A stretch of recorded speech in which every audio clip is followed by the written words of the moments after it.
우리 교회 처음 오신 분들은 다 거울을 선물로 드립니다. 자, 우리 거울 한번 보십시다. 우리 하나님이 만드신 가장 걸작품이 바로 나 자신입니다.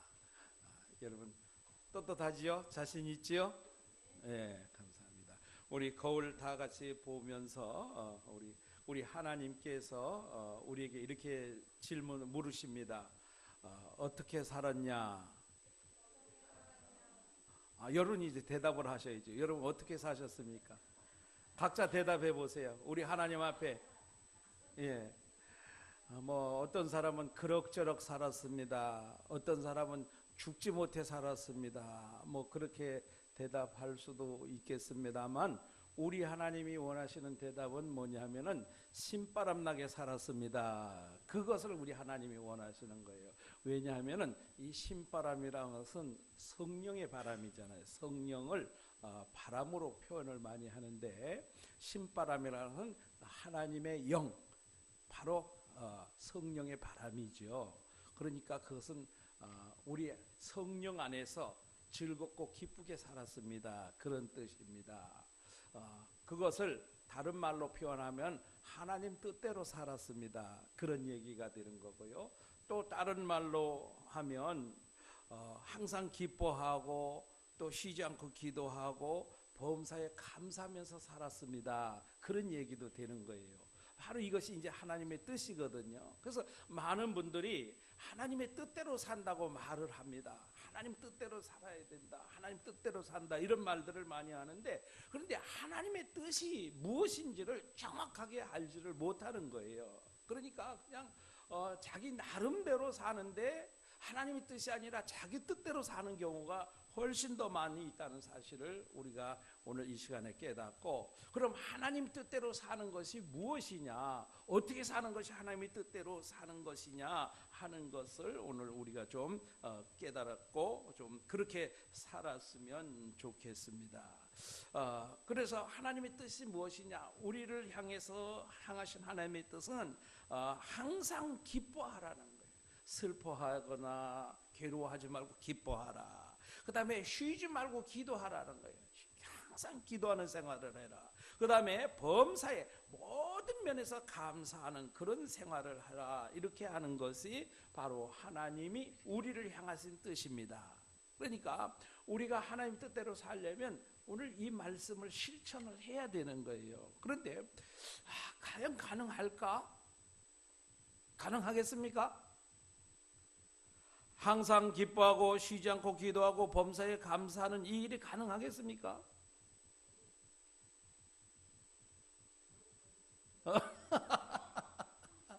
예, 군대 조교 같습니다. 예. 그런데 하나님은 불가능한 것을 말씀하시지 않습니다. 우리가 생각할 땐 불가능한 것 같은데 하나님은 불가능한 것은 절대로 하라고 하시지 않습니다. 왜냐하면 가능하니까 하라고 말씀을 하시는 거예요. 그런데 우리가 그 방법을 모르고 있거든요. 그래서 우리는 절대로 불가능하다 그렇게 생각을 하는데, 가능하기 때문에 그 말씀을 하신 것이다 라는 것을 먼저 우리가 마음에 두고, 그리고 말씀을 들으시면 나도 할 수 있겠다 그런 생각이 들 줄로 믿습니다. 그래서 먼저 우리가 하나님이 어떻게 우리에게 그것이 가능하게 하는지를 알려면, 먼저 하나님이 제일 먼저 이 말씀을 듣는 사람들이 어떤 상황에 있었는가, 어떤 상황에서 하나님이 이 말씀을 주셨는가, 그것을 잘 알아야 됩니다. 밑도 끝도 없이 그렇게 하라는 것이 아니라, 이 말씀을 처음 듣는 성도들도 우리와 처지가 별반 다르지 않았다. 오히려 어떻게 보면 우리보다 훨씬 더 열악한 환경에 있었다. 그런데 그 사람들에게 항상 기뻐하고 쉬지 말고 기도하고 범사에 감사하라, 이렇게 사도 바울이 권고를 한 겁니다. 그러면 이 말씀이 누구에게 주어진 말씀이냐? 오늘 성경 제목이 뭡니까? 데살로니가 전서지요. 그러면 이 말씀은 데살로니가 교회 성도들에게 주신 말씀이라는 거지요. 그러니까 그럼 데살로니가 교회의 상황이 어땠는지를 우리가 알아야 그들도 그렇게 했다면 나도 할 수 있겠다 그런 생각이 들겠죠. 그래서 이 데살로니가 교회는 사도행전 17장 1절부터 나타나 있습니다. 사도 바울이 전도 여행을 하는데 데살로니가 지역에 가서 복음을 전하게 되었습니다. 아직 데살로니가 교회가 탄생한 게 아니죠. 데살로니가 지역에 가서 복음을 전하게 되었는데 아쉽게도 사도 바울은 3주밖에 거기서 전하지를 못했어요. 3주, 딱 3주를 전했는데 그 지역에 살던 유대인들이 사도 바울이 복음을 전하지 못하도록 회방을 했습니다. 그래서 이제 그 관원에 고발을 하고 이렇게 해가지고 이제 사도 바울이 피신을 했는데 어디로 피신을? 야손의 집으로 피신을 했죠. 근데 거기까지 막 유대인들이 찾아와서 괴롭히는 바람에 더 이상 거기서 복음을 전하지 못하고 그 다음엔 베레아로 내려가게 되었던 것입니다.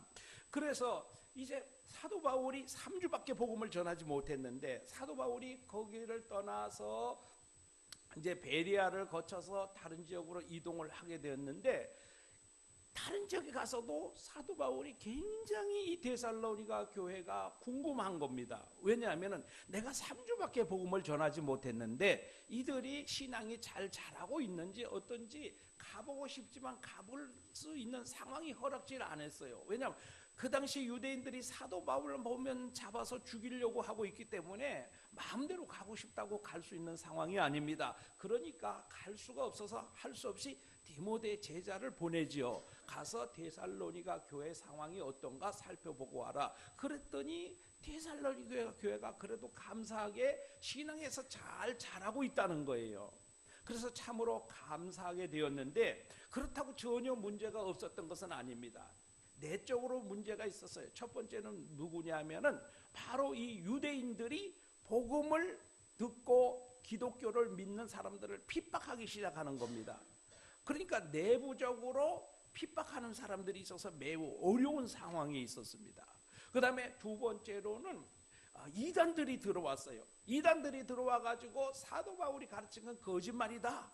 그것은 믿기만 해서는 절대로 구원받을 수 없다. 뭐 이러면서 또 다른 복음을 막 전하기 시작을 하는 겁니다. 그러니까 이 사람들이 이게 맞는지 저게 맞는지 헷갈리기 시작을 하는 거예요.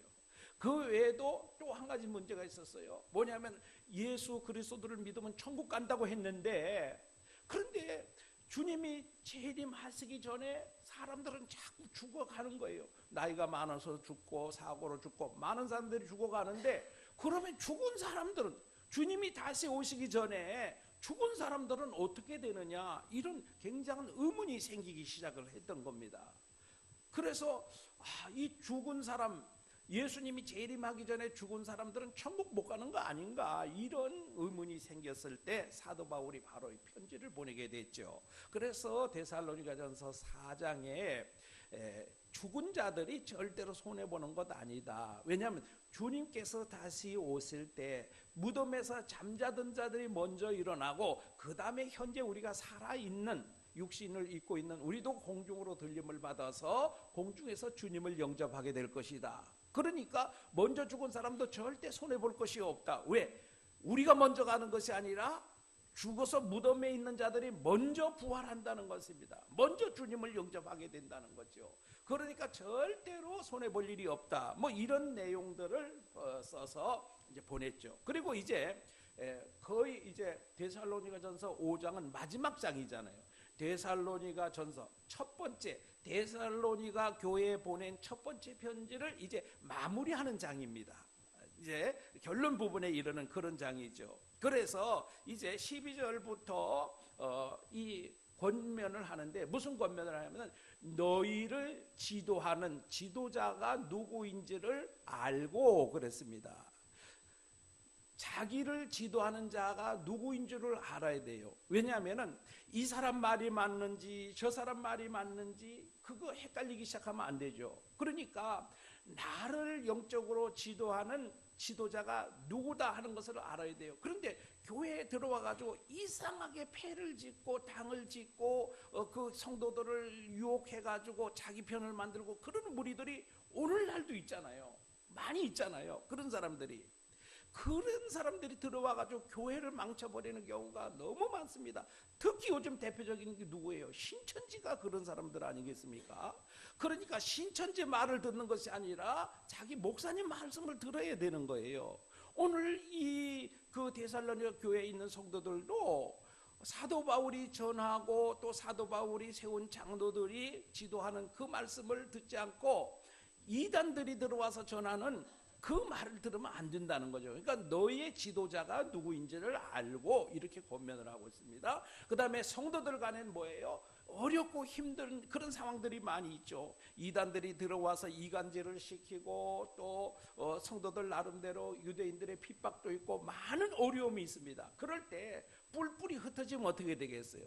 그럴 때 서로가 돌아보고 격려하고 그렇게 해서 교회를 잘 세우라. 그래서 이제 마지막 때가 되면 바로 이런 일들이 많이 일어나게 될 것인데, 이 마지막 때의 성도들은 어떻게 살아야 되느냐 하는 내용이 바로 오늘 본문의 말씀입니다.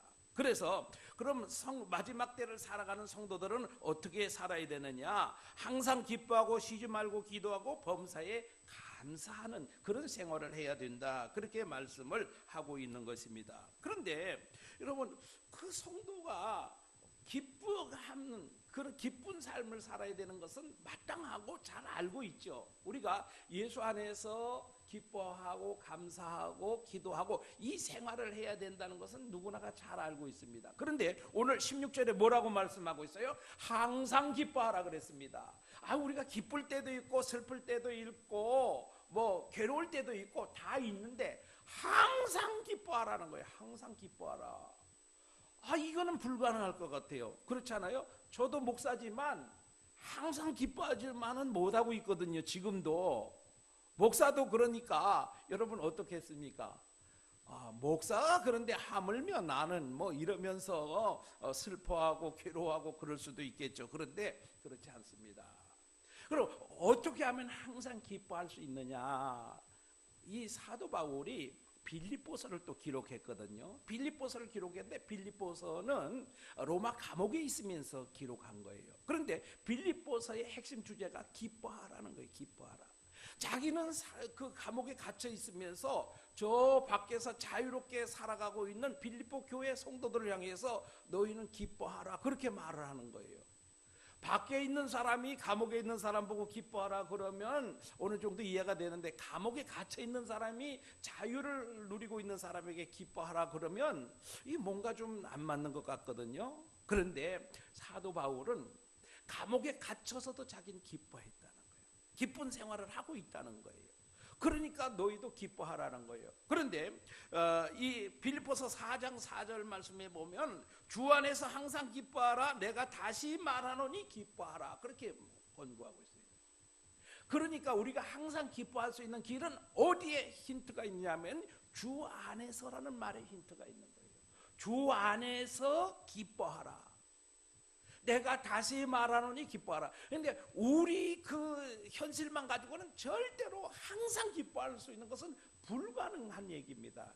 전혀 할 수 없는 이야기입니다. 그런데 어디에 있으면 가능하냐면 주 안에 있으면 가능하다는 거예요. 그런데 사도 바울이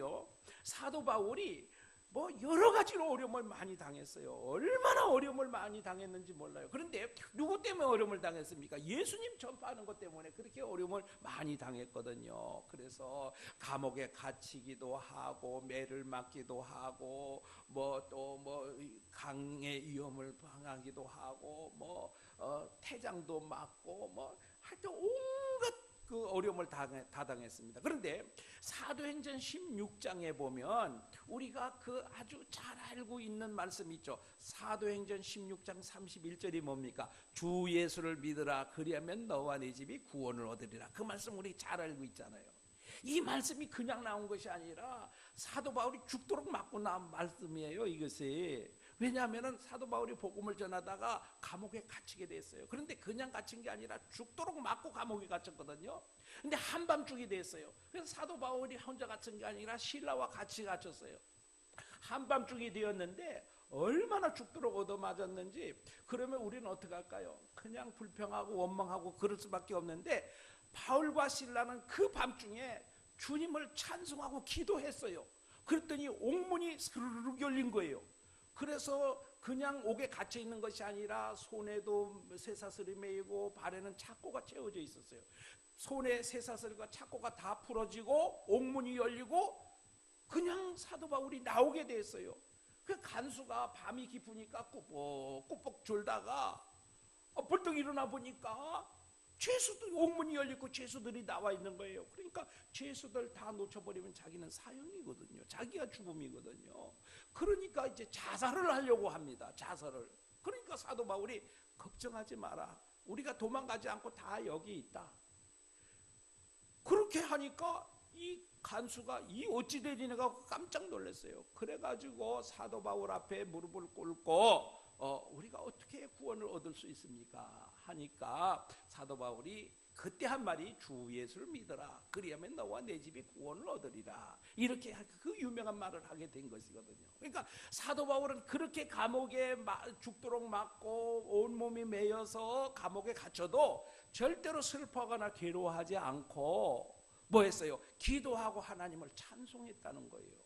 그러니까 사도 바울은 우리에게 항상 기뻐하라 이런 말을 할 자격이 있는 사람입니다. 얼마나 그 외에도 사도 바울은 얼마나 많은 고려움을 당했는지 몰라요. 그런데 그때 한 번이라도 불평한 적이 없어요. 한 번이라도 나는 괴로워 죽겠다 그런 적이 없어요. 로마 감옥에 갇혀서도 빌립보서에 보면 4장 13절에 보면 뭐라 그래요? 내게 능력 주시는 자 안에서 모든 것을 할 수 있다고 그러죠. 그 말씀이 무슨 말입니까? 내가 풍부한데도 처할 줄 알고 빈곤한데도 처할 줄 알고 어떤 곳에서도 감사할 수 있는 그런 능력을 내가 갖게 되었다는 거죠. 그러니까 사도 바울은 감옥에 갇혀도 감사하고 기뻐하고 뭐 먹을 것이 있어도 감사하고 기뻐하고 먹을 것이 없어도 기뻐하고 감사하고 이렇게 살았다는 거예요. 그러니까 이것이 어디에서 가능하냐 하면은 주 안에서 가능하다는 거예요. 여러분 우리가 우리 힘으로 할 땐 절대로 할 수가 없어요. 그런데 성령의 매임은 가능합니다. 성령의 매이면 성령이 역사하시면요 우리 마음속으로부터 무엇인가 샘솟듯 솟아나는 그 기쁨이 있어요. 그 기쁨은 누구도 억누를 수 없어요. 누구도 빼앗아갈 수가 없어요. 그런데 외부에서 오는 기쁨은 무엇입니까? 환경과 여건에 따라 기뻐하는 거예요. 좋은 선물 주면 기뻐하지요. 그런데 그거는 그 당시만이에요. 항상 기뻐할 수만은 없어요. 병에서 회복되면 기뻐하지요. 그런데 항상 기뻐할 수 있는 것은 아닙니다. 그 시간, 그때만 그럴 수 있어요. 그런데 여러분 샘물이 이렇게 퐁퐁퐁퐁 솟아오르는 거 보셨죠? 그런데 그 샘물 위에다가 아무리 그 넓은 콘크리트를 아무리 두께 쳐도요 그 샘물을 막을 수가 없어요. 그 퐁퐁 솟아오르는 샘물이 그 바다같이 넓은 콘크리트 벽을 들고 일어납니다. 참 이 얼마나 무서운지 몰라요. 물이라는 것이 바로 우리 마음속에서 예수 그리스도로 말미암아 성령의 은혜로 기쁨이 솟아나기 시작하면 누가 때려도 기쁘고 굶어도 기쁘고 뭐 해도 기쁠 수밖에 없어요. 그러니까 뭐예요? 성령으로 충만하면 주의 성령에 붙들리면 항상 기뻐할 수 있다는 겁니다. 그런데 우리가 무엇 때문에 안 됩니까? 우리의 육신대로 살려니까 항상 기뻐할 수 없는 거예요. 조금 좋은 일이 있으면 할렐루야 하고 조금 어려운 일이 있으면 푹 처지고 이것이 뭐예요? 육신적인 삶을 살기 때문에 그런 거예요. 성령을 의지하지 않기 때문에 그렇다는 것입니다. 그러니까 여러분 오늘 우리가 어떻게 해야 항상 기뻐할 수 있습니까? 성령 충만하게 살면 항상 기뻐할 수 있습니다. 항상 기뻐하라는 것은 불가능한 일이 아니다. 절대로 불가능한 일이 아니다. 아멘. 여러분 오늘 말씀을 들을 때 기쁨이 있습니까? 아닌 것 같은데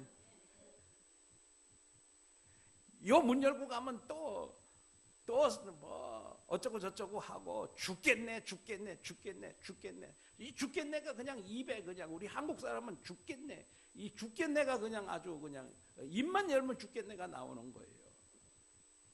여러분 항상 기뻐할 수 있기를 축복합니다. 그 다음에 쉬지 말고 기도하라 그랬습니다. 쉬지 말고 기도하라. 그런데 쉬지 말고 기도하라. 야, 어떻게 쉬지 않고 기도할 수 있는가? 여러분, 제가 하루 5시간 기도한다는 분을 만났어요. 그래서 제가 최소한 하루에 2시간은 기도해야 된다 그래서 해봤어요. 그런데 2시간도 힘들어요. 2시간도. 그게 5시간 기도한다는 사람이 있어서 고민하다가 한번 물어봤어요. 어떻게 5시간을 기도할 수 있느냐? 그랬더니 연속으로 기도하는 게 아니고 뭐 1시간 정도 하고 아니면 한 2시간 하고 한숨 자고 또 기도하고 뭐 그렇게 하루 총 5시간 기도 시간을 채운다, 그런 얘기를 해요. 그래요. 뭐 어쨌든 뭐 1시간을 기도하든 2시간을 기도하든 우리가 24시간 기도할 수는 없습니다.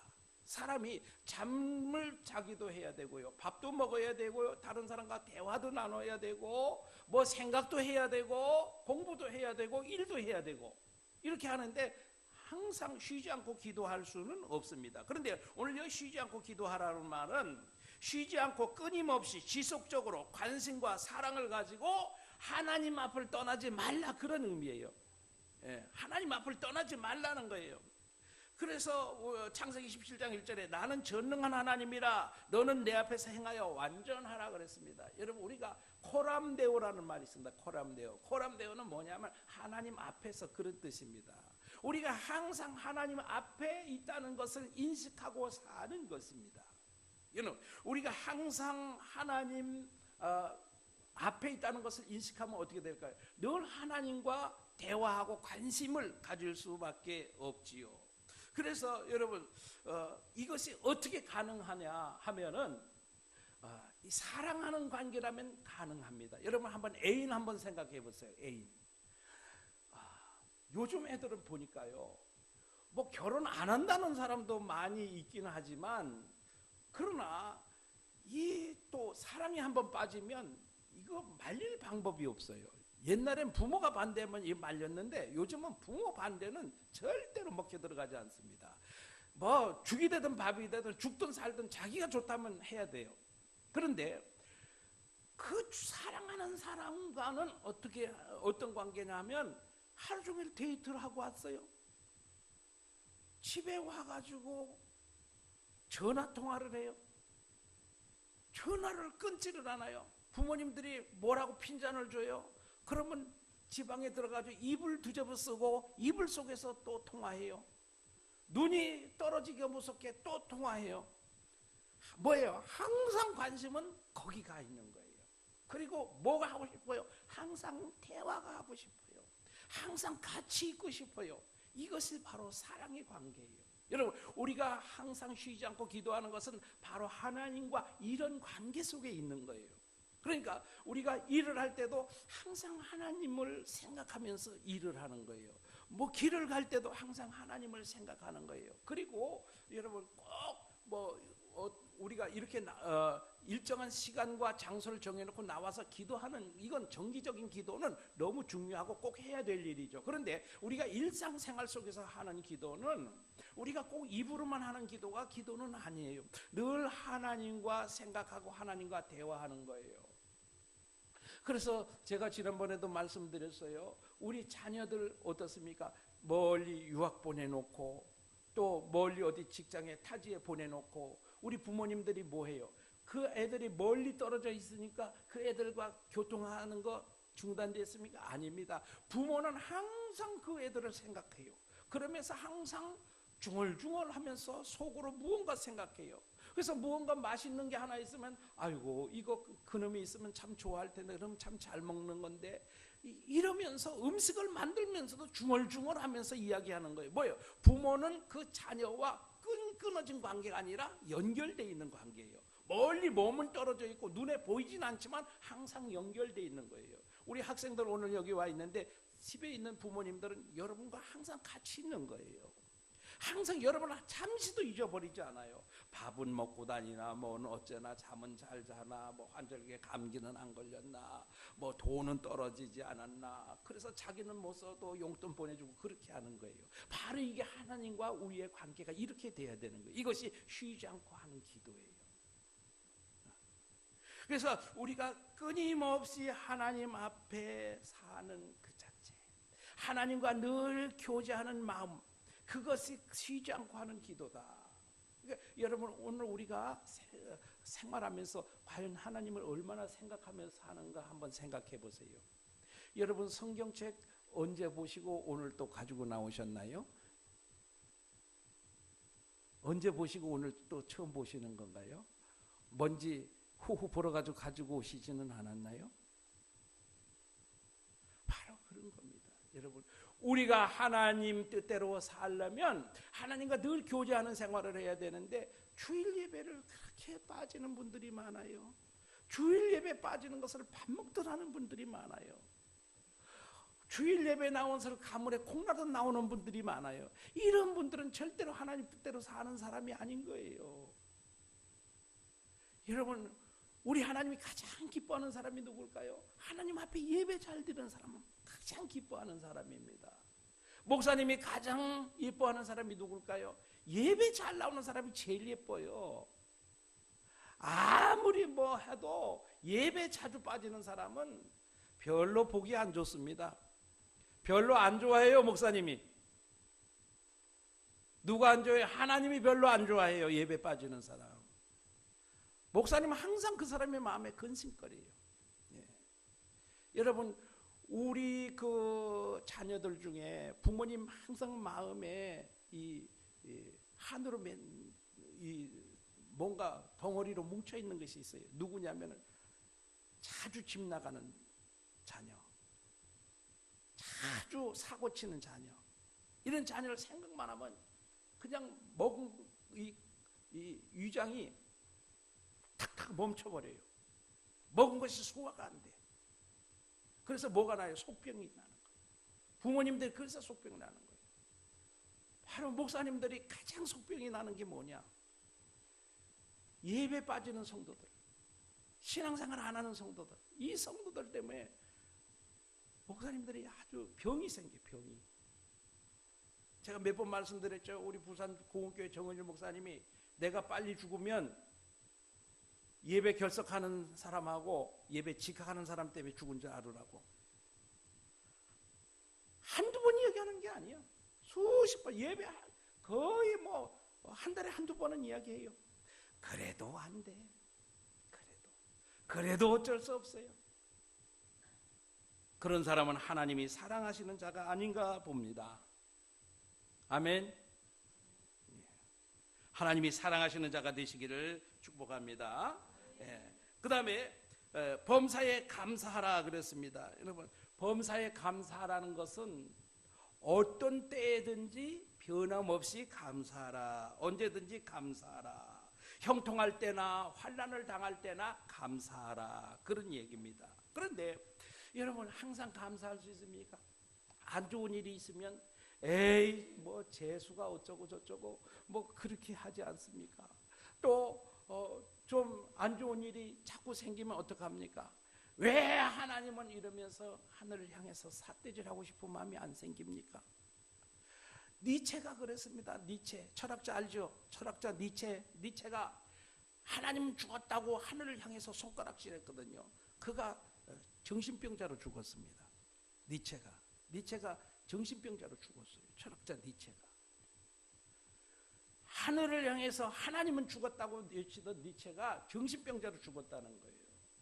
여러분, 오늘 우리에게 좋은 일이 있을 수도 있고 안 좋은 일이 있을 수도 있어요. 어떻게 보면 좋은 일보다는 안 좋은 일이 훨씬 더 많이 일어날 가능성이 많습니다. 왜냐하면 주변에 있는 환경들이 다 나에게 좋은 환경이 아니라 어려운 환경들이 많잖아요. 취업이 잘 됩니까? 돈을 잘 법니까? 요즘 뭐 건강하지만 여러분, 건강 지키는 것이 얼마나 힘듭니까? 사업이 잘 됩니까? 뭐 공부하려면 얼마나 힘이 듭니까? 그러니까 뭐 시험 보고 나서도 어떻게 해요? 시험 망쳤다. 그런 것들 때문에 감사하기보다는 뭐예요? 불평하고 원망하기가 쉽지요. 그런데 그러면 어떻게 우리가 범사에 모든 일에 환난의 때나 고통의 때나 좋은 때나 어떻게 항상 감사할 수 있느냐 하는 거예요. 이거 역시 또 불가능해 보이지 않습니까? 그런데 여러분, 한 가지 키가 딱 하나 있어요. 뭐냐면은 우리 하나님은 항상 나에게 좋은 것을 주시기를 원하시는 분이다 하는 그 신뢰, 믿음이 있어야 돼요. 여러분, 우리 부모님들 한번 생각해 보세요. 우리 부모님들이 우리 키울 때 어떻게 했어요? 요즘은 자식도 때리면 자녀 학대로, 아동 학대로 구속되지 않습니까? 옛날에는 때리는 정도가 아니고 지게작대기로, 몽둥이로 다리 몽둥이를 부러뜨리고 이렇게 살아왔지 않습니까? 그 옛날에는 아버지만 뜨면 저승사자가 뜬 것보다 더 겁나고 그러지 않아요? 그런데 그 아버지가 왜 그렇겠어요? 잘 되라고 그러는 거예요. 잘 되라고. 우리 아버지도 얼마나 고약한 분인지 정말 아버지 아자도 듣기 쉽지 않아요. 그런데 제가 그 복분자 딸기라는 거 아시죠? 까만 딸기. 그게 냇가에 바위 이런 데 굉장히 덩굴로 많이 있어요. 그래서 그 높은 그 바위에 올라가 가지고 그걸 땡겨 가지고서 복분자 따먹다 그것이 뚝 잘라져 버렸어요. 거꾸로 그 낭떠러지 떨어졌어요. 그런데 얼마나 떨어졌는지 복분자 나무가 여길 뚫고 들어갔어요. 처음엔 몰랐어요. 그것도 몰랐는데 계속 아픈 거예요. 그래서 옛날엔 뭐 했습니까? 이명래 고약 그거밖에 붙일 게 없어. 그거 붙여놨는데 3, 4일 지나니까 뭐가 삐죽삐죽 나오기 시작해요. 보니까 복분자 나무가 이만치 부러져가지고 여기 들어가 있는 거예요. 밥을 못 먹어요. 밥을 못 먹으니까 우리 아버지가 밥을 못 먹으니까 국수를 끓여다 주더라고요. 야, 우리 아버지가 그래도 인정은 있구나. 그때 처음 알았어요. 그때 뭡니까? 아무리 부모가 엄격해도, 아무리 부모가 독해도 자녀는 속으로는 다 사랑한다는 거예요. 사랑한다는 그 본심, 그거 하나만큼은 변함이 없는 거예요. 우리 하나님께서 예레미야 애가 3장 33절에 주께서 인생으로 고생하게 하시며 근심하게 하심은 본심이 아니시로다. 여러분, 하나님께서 우리에게 허락하는 그런 어떤 고통이나 환난 이런 것이 우리에게 고생시키려고 하는 것이 아니라 그런 것을 통해서 우리에게 더 좋은 것을, 좋은 인생을 만들기 위해서 하나님이 연단하시고 훈련하시고 또 아니면 하나님 앞에 죄를 지면 징계하셔서 더 바른 길로 가게 하시려고 한다는 거예요. 그러니까 우리가 어떤 상황을 만나더라도 감사할 수 있는 것은 이런 하나님을 우리가 믿는 거야. 아, 오늘 내 앞에 어려움이 있습니다. 고통을 당했습니다. 환난을 당했습니다. 이것만 보면 짜증이 나고 이것만 보면 시험이 들고 이것만 보면 절망하고 이것만 보면 넘어질 수 있는데 근데 하나님은 왜 나에게 오늘 이것을 허락하셨을까? 우리 하나님은 나로 하여금 근심하고 고통하게 하는 것이 하나님 본심이 아니시고 우리 아버지가 되시는 하나님인데 오늘 이걸 왜 허락하셨는가를 생각을 해보면 아, 우리 하나님이 더 좋은 것 주시려고 하는 거구나. 그렇게 생각하면 이것도 감사하게 되는 거죠. 여러분, 접촉사고 한번 나보셨어요? 접촉사고가 나려니까 눈 뻔히 뜨고 접촉사고가 나더라고요. 참 이상하더라고요.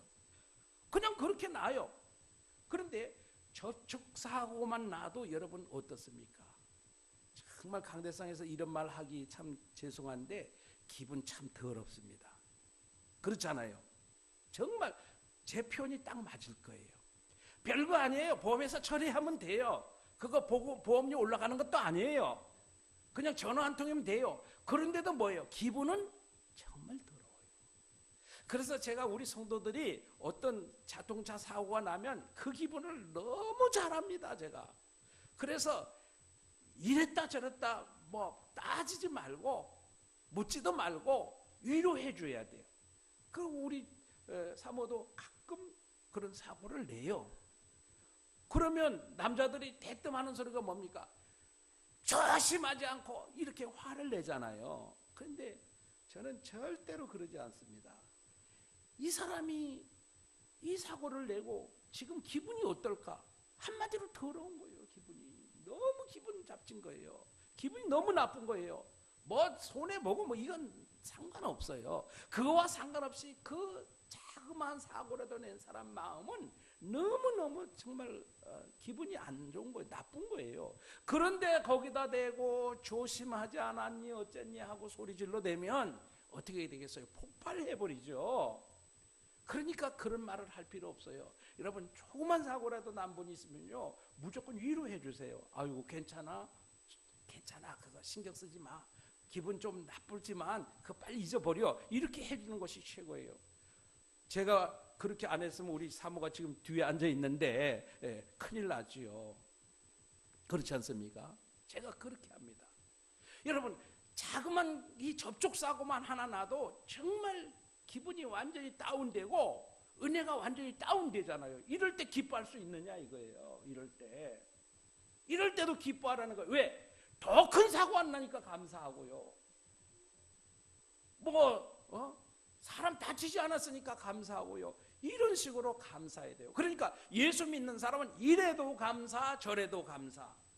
그래서 안 믿는 사람들은 참 희한한 사람들이다 그러죠. 왜 그렇습니까? 뭐 안 좋은 일이 있는데도 감사하다고 그러니까. 심지어는 어때요? 초상집에 가가지고도 감사합니다 그러잖아요. 그죠? 초상집에 가면 정말 그 말 신경 쓰입니다.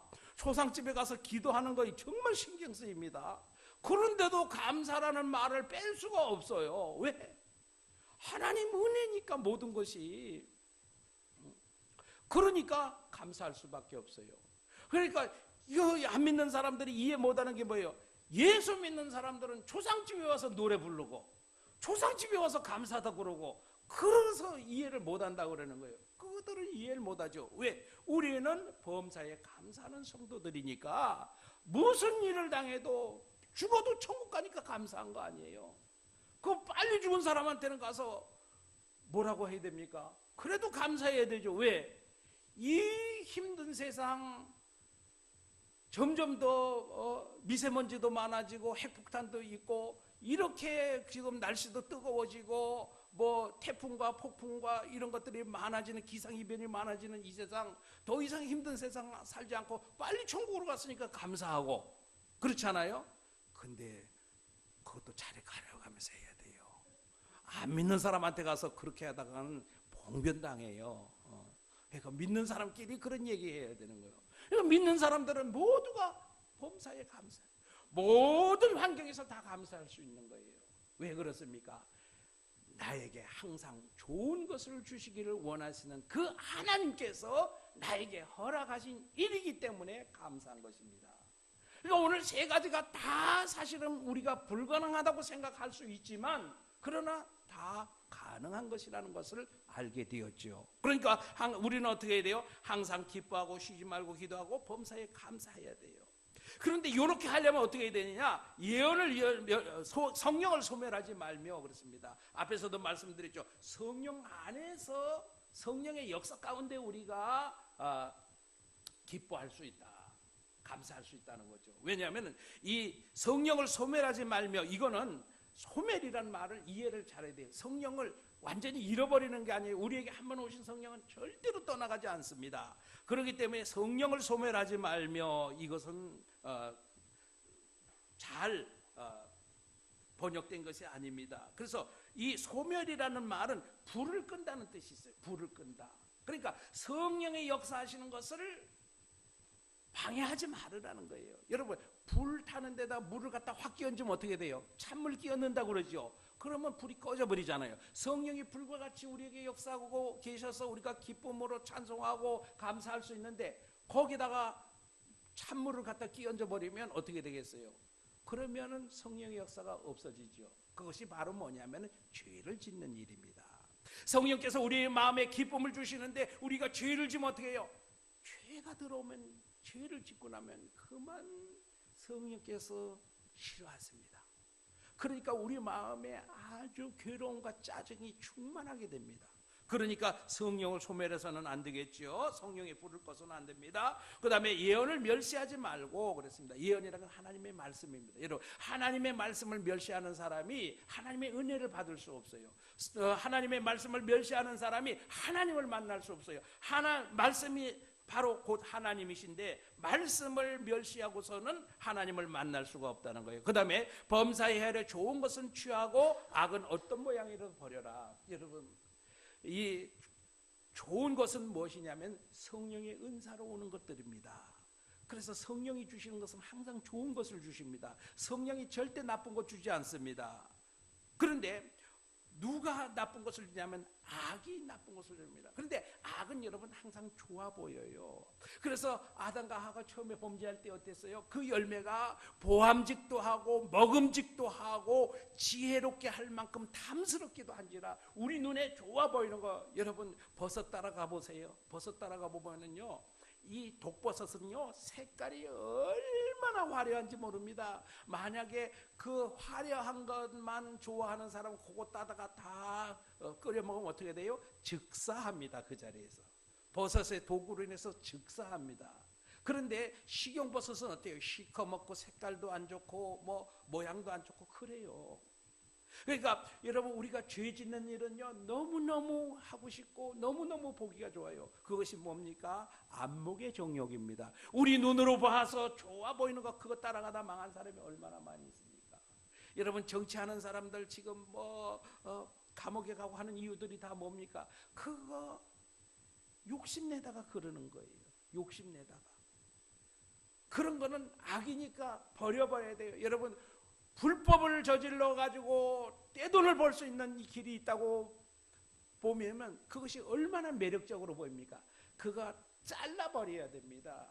잘라버려야 돼요. 여러분, 예수 믿는 사람들 복권 이야기하는데요, 복권에 복자도 꺼내지 말아야 돼요. 그건 뭡니까? 그것은 바로 나를 멸망의 길로 끌고 가는 거예요.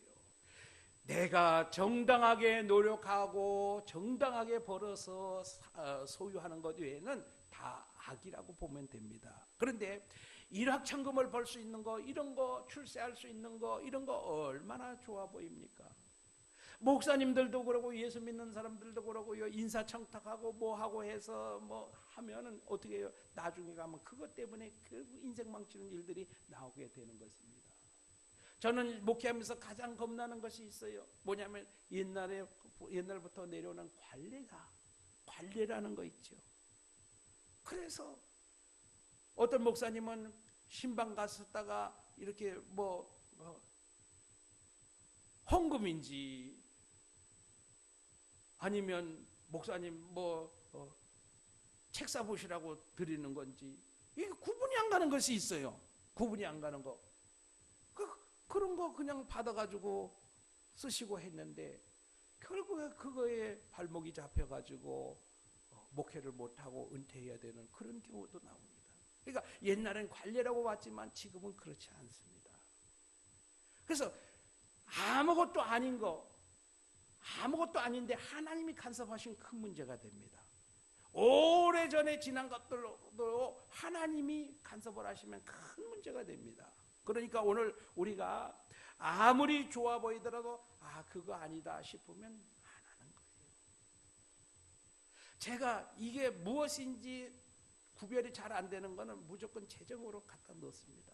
왜냐하면 하나님 간섭하시면 그것 때문에 큰 문제가 발생할 수 있어요. 이런 것들이 우리에게 얼마나 많이 있는지 모릅니다. 그 당시에는 좋지요. 그 당시에는 용돈을 쓰고 뭐하고 하면 좋지요. 그런데 그것이 나의 발목을 잡고 나의 목회 인생을 망칠 그럴 가능성이 있다는 사실을 우리가 늘 기억해야 돼요. 그래서 내 눈에 좋아 보이는 거, 내가 그 쫓아가고 싶은 거, 그런 것들 다 버려야 될 줄로 믿습니다. 불법인 것, 말씀이 아닌 것, 정도가 아닌 것, 이거는 여러분 예수 믿는 사람 다 버려야 돼요. 그런데 예수 믿는 분들이요, 그렇지 못해요. 목사님들도 그렇지 못해요. 그래서 그 인생을 망치는 경우가 얼마나 많이 있는지 모릅니다. 육군 대장 별내개가 하루아침에 참 너무 가슴 아픈 시대입니다. 여러분, 그런 것을 보면서 별내개를 달기 위해서 한 3, 40년을 군대 생활했잖아요. 참 너무 가슴 아픈 일이죠. 그런 것들이 만약에 그분도 예수 믿는 사람인데 이런 모양은 악은 모양이라도 버려라. 이 말씀을 늘 마음에 새기고 살았다면 얼마나 좋았을까. 그런 생각합니다.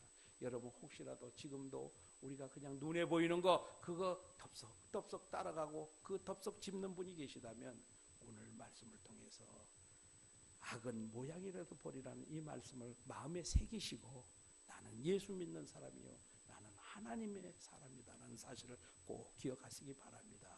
그리하면 하나님께서 재림하실 때까지 너희의 영과 몸이 흠없이 보존되게 하시겠다고 약속해 주고 있습니다. 여러분 오늘 우리가 성령 안에서 항상 기뻐하고 쉬지 않고 기도하며 범사에 감사할 수 있는 믿음의 성도들 되시기를, 하나님의 뜻대로 사는 성도들 되시기를 주님의 이름으로 축복합니다. 은혜로우신 우리 하나님 아버지, 우리가 이 세상 살아가는 동안에 얼마나 힘들고 어려운 일들이 많이 있는지 모릅니다. 웃는 일, 기뻐하는 일보다는 슬퍼하고 괴로워하는 일들이 더 많이 있습니다. 그런데 오늘 말씀에는 항상 기뻐하라, 쉬지 말고 기도하라, 범사에 감사하라고 말씀하셨습니다.